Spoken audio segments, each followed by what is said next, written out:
we had last Sunday, after service, we had a very nice luncheon, and we had our Adventure in Spirit groups get together and talk about, just share and talk, and we had some questions, and one of the questions was, what is it you most want to hear about right now?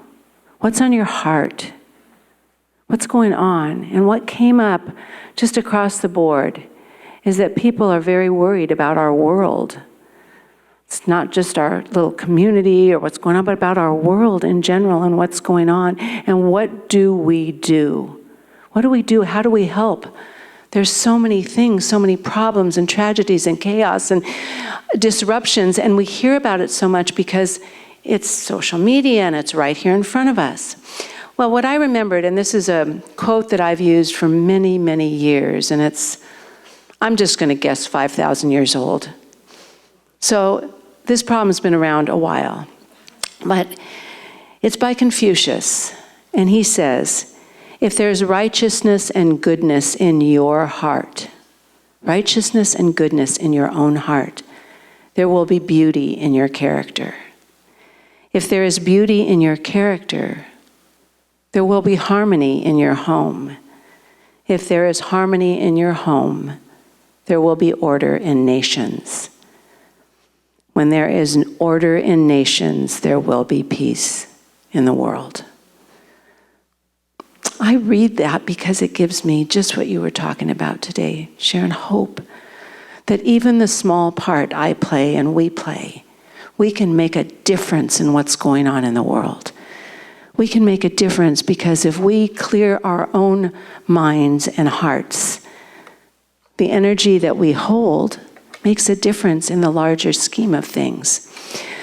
You know, it was interesting because Kirk and I always talk about the topics, and then I talk to Dr. Jim about them too, but the topics, how they go with Ernest Holmes, with Dr. Jim, and with Kirk, what music we can play. And when I mentioned living with intention, Kirk goes, yeah, that's what we need. We need to start living with the intention of what we're doing. So we wrote that down, and it's really been percolating on my mind how we can let ourselves slip into not living with all the power that we have. We teach, one of the main tenets of our teaching is that there is one power that creates everything. And that power is for us to use. We're a part of it. I mean, if we imagine the whole universe as a great big gigantic pie, we'd all be a little slice of God. That's what we'd be. But because we've been given free will, free choice, the ability to be willing or not to use that power that's there for us, we can forget we're part of the big pie and just act like our own little slice and go off on our own and do our own thing and be lonely and upset and feel like we're not worth very much, until we get back and remember we're part of this bigger whole. Now, that power we're talking about is two-sided. We have a power of spirit, which Deepak Chopra calls, I love what he calls it, it's just, infinite organizing principle. Don't you love that? Doesn't that sound very scientific? Ernest Holmes calls it creative intelligence or creative power, and we call it God, spirit, all of that. But it's there for us. But we also have power. We've been given that power that we can choose. The power of choice, the power of free will. But we have to understand, and this is where it gets a little confusing, because we give our human mind a lot of credit. And it deserves a lot of credit. But we shouldn't give it all the credit that we do. Because it's not, our mind is the willingness to use this power. Our mind loves to learn. But because, as humans, we have free will, a lot that's in our mind needs to be unlearned. Would you agree? We've learned a lot about separation and anger and prejudice. We've learned a lot that just becomes part of our thinking and we aren't even aware. It's cute, when Barbara was reading, you don't go back to sleep. The door is wide open, don't go back and to sleep. Kirk and I, because, he knows I love Rumi, and That's okay. But always when we wake up, he goes, now don't go back to sleep. And I said, no, I'm not going back to sleep. We got to be awake and aware that there's something more at work for us. And our mind is about the willingness to use this power. And this overarching infinite organizing power is good, and it's always good.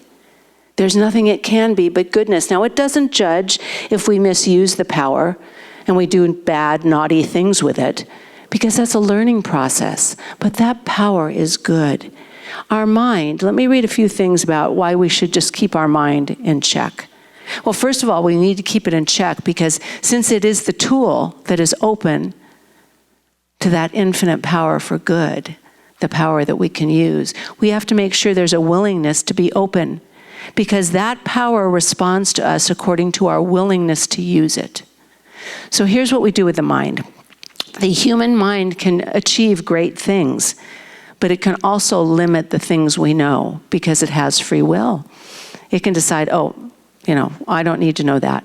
When there's all this information there, all this wisdom for us to share. It can think great thoughts, but it all can also, oh, sweetie, thank you. Can I tell you something? We need to be open to surprises. All the time. Brittany, thank you. That is love in action. And if we're open for surprises, our life will flow beautifully. That was something I was going to talk about later, but see, we can never plan. God laughs. The goodness comes when it comes, that's right. But in our mind, we love to learn and we love to think, but sometimes we think thoughts that are limiting. We can connect. Our mind can want to connect with people, but the human mind on its own is pretty selfish. It likes what it wants for itself, and we need to be open to something more. We need to be open to something bigger than we are right now. We were designed to be co-creators with this infinite spirit. Whether you want to, God's in the driving seat and we're in passenger seat, or whatever, it's a tandem bicycle, whatever it is, we're to be doing this together. And in this co-creative process, when we have co-creative intentions, it's our intention, and that's what we were talking about this morning. I got a little off track, but intentions are when we focus our energy. Now, we have an intention for everything we do. Intentions are the basis of everything. If we're going to just wiggle our toes, it takes intention, but that is a little more automatic. But birthday, if we're going to celebrate people's birthdays, it takes intention. If we're going to give people a hug, it takes our intention. Some of the bigger things we have, the intentions are behind every dream we have, every goal, everything we want to set. But those intentions, if they aren't planted in the fertile soil of an open and willing mind, because remember that spirit is the creative power. If it isn't planted there, it just becomes a passing thought. How many of you have wanted to do something but don't do it? Hello. How many times a day do we do that? That'd be a good idea. Oops, I didn't think about that soon enough and it went by. But those things are really important to us. That's when we talk about awareness and staying awake. What's really important to us? What gives us purpose in our life is meaning. If you haven't noticed, life is uncertain. Sometimes with wonderful surprises. Thank you, Brittany. And sometimes with tough things. But it's full of surprises, and we need to learn how to set our intentions on what we really want. That's our focused energy. What would be right from you, from the heart? What is it right now in your life? Now, these intentions can focus on financial prosperity, powerful relationships, more love in our life, spiritual awakening, focus on health. It can focus on anything we want. But right now, just for this time, because we have intentions all day, every day, but what's the most important thing for you right now? What's your intention? Bigger than wiggling your toes, but something that's important to you right now. What would it be? Because we're doing a little process around that.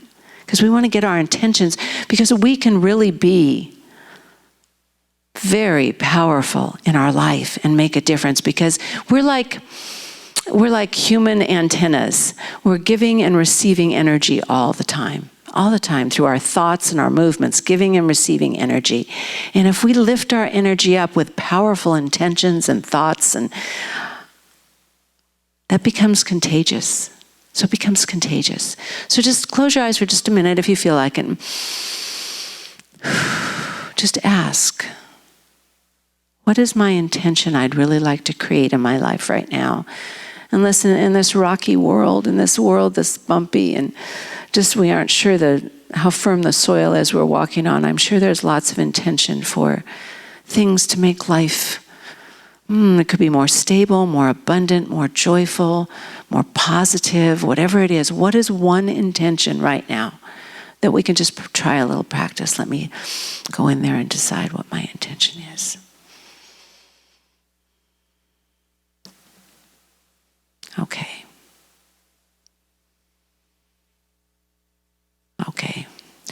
Remember I said an intention, a focused thought is just a thought, a passing thought if we don't plant it in the seed inside of us, that fertile soil that's part of that infinite potential, that infinite organizing intelligence.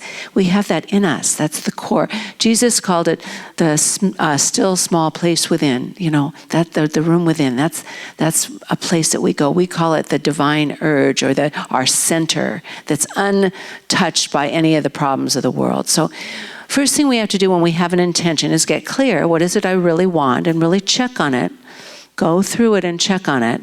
And then get in that place where we slip into the silence.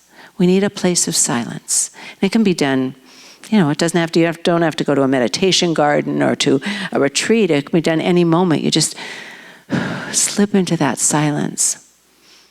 Deepak Chopra called it the gap. Slip into the gap. That what I would say is that field that Barbara was talking about. Slip into that gap, that place within us that's just potential. It's the field of potentiality, and plant the fertile soil, the seed thought there. Just put it there now.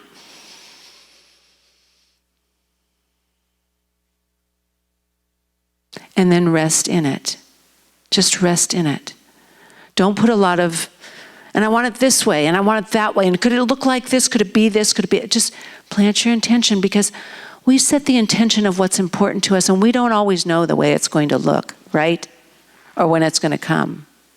We have to just trust the process. So plant it there, then trust. Just that simple phrase, with God, with goodness, with love, all things are possible. You have to trust. That's an important part of this. And then you have to release it. Don't be attached to the outcome of it, because it can show up in different and wonderful ways. And absolutely trust Spirit to the details. We don't need to worry about the details. What we need to worry about is setting the intention. I know if it was so much of what we heard on Sunday, it's right now peace on earth. And if we boil it down, it's peace in our own hearts and our own lives. That's where it all starts. Thank you, Confucius. That's where it all starts, peace in our own hearts. So my suggestion, if we want to get out of this paradoxical thinking, and it's really hard right now. It's really hard. But if we want to do it, we have to really make a commitment, an intention to take care of our own spiritual health. We need to do what needs to be done to make sure that we're healthy, which begins by getting out of bed in a peaceful state. Did everybody do that this morning? Or were the first things on your mind some complaints, some problems? We have to get out of bed in a peaceful state. So whatever it takes, if it takes a moment of silence, readjusting your thought pattern, if it takes just listening to some beautiful music. Thank you, ladies, before we get up and out of bed, or just reading a little spiritual passage. I know many people have a process to read a spiritual process to get your mind set straight. Do what it takes to wake up peaceful. So when you face the day, you can face it with peace of mind and know that you're in charge. So before you have that angry reaction, does anybody ever get those reactions? I mean, especially if you're hearing things you don't like, But instead of doing that, remember, we're at choice. We're in charge. It's up to us. It's up to us to decide how this day is going to unfold and what we're going to do. So you get up in peace. You own the power that belongs to you. Own it. It's yours. And what happens when we set that intention, when we make a commitment to live intentionally and not let life in our human brain, knock us around in the world, we're going to have more gratitude in our hearts. We're going to live more humbly. We're going to live in service to ourselves and the world. We're going to want to be in that flow of goodness. And I really hold that for all of us, especially during these rocky times. We're entering into the darkest time of year. It was lighter this morning, but tonight you're going to find it's a little darker. Daylight saving. Did anybody get their clocks confused? Well, it was early, so it wasn't so bad. But so just let that percolate inside of you. And I want you just right now, we can pray together. So just join with me. I always like your feet on the ground. So you just, know the power of Mother Earth is there with us as we open our hearts and minds to that infinite power of goodness. And just know in this moment, without any question at all, there is only one. And that one, whatever name we call it, God, love, creative power, it doesn't matter. That is around us right now. That is the one thing in the world that is consistent to each and every one of us. And we each are a significant and important part of that one. We matter. We are here on purpose. There is no doubt that we belong right here where we are to grow and learn and become more activated.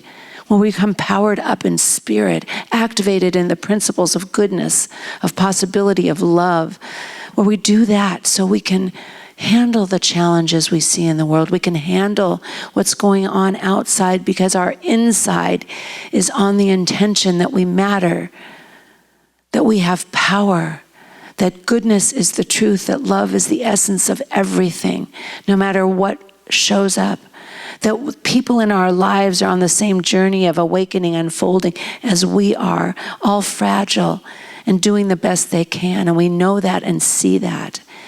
So on this journey of intentional living, have we planted the fertile seed within us of love, prosperity, goodness, possibility, happiness, fun, joy, that we just trust in this moment that we've done our part. We know that spirit and love, God is right here where we are. There is no question. Life is good.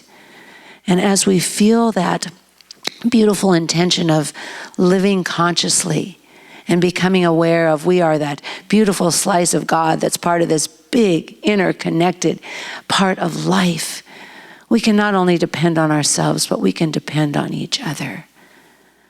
We can lean into life, forward into life, instead of leaning away because we trust the process. It's all so good. And just in that knowing, we release not only our intention, but the trust that God's got this and everything's going to work out because that is the way life is. That's the way God does things. Everything is going to work out. We release that with confidence and gratefulness and just say, thank you, thank you, thank you, God. And let's seal that together by saying, and so it is.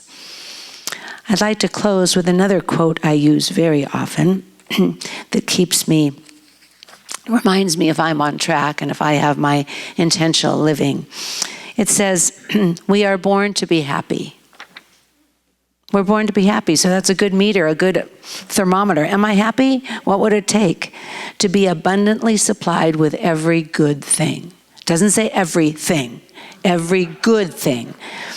To have fun in living, to consciously unite with the divine power that is around us and within us, and to grow and expand forever. And that's from Ernest Holmes. Remember, as we lean into life, lean into each other, that God expresses through us according to our willingness to be open and available to the good, the love, the friendship, the kindness that's ever present. So in that consciousness of love, just let's give everybody in the room a big invisible hug right now, because I know we love each other. We're on that process. How good it is to be together. And so it is. Thank you.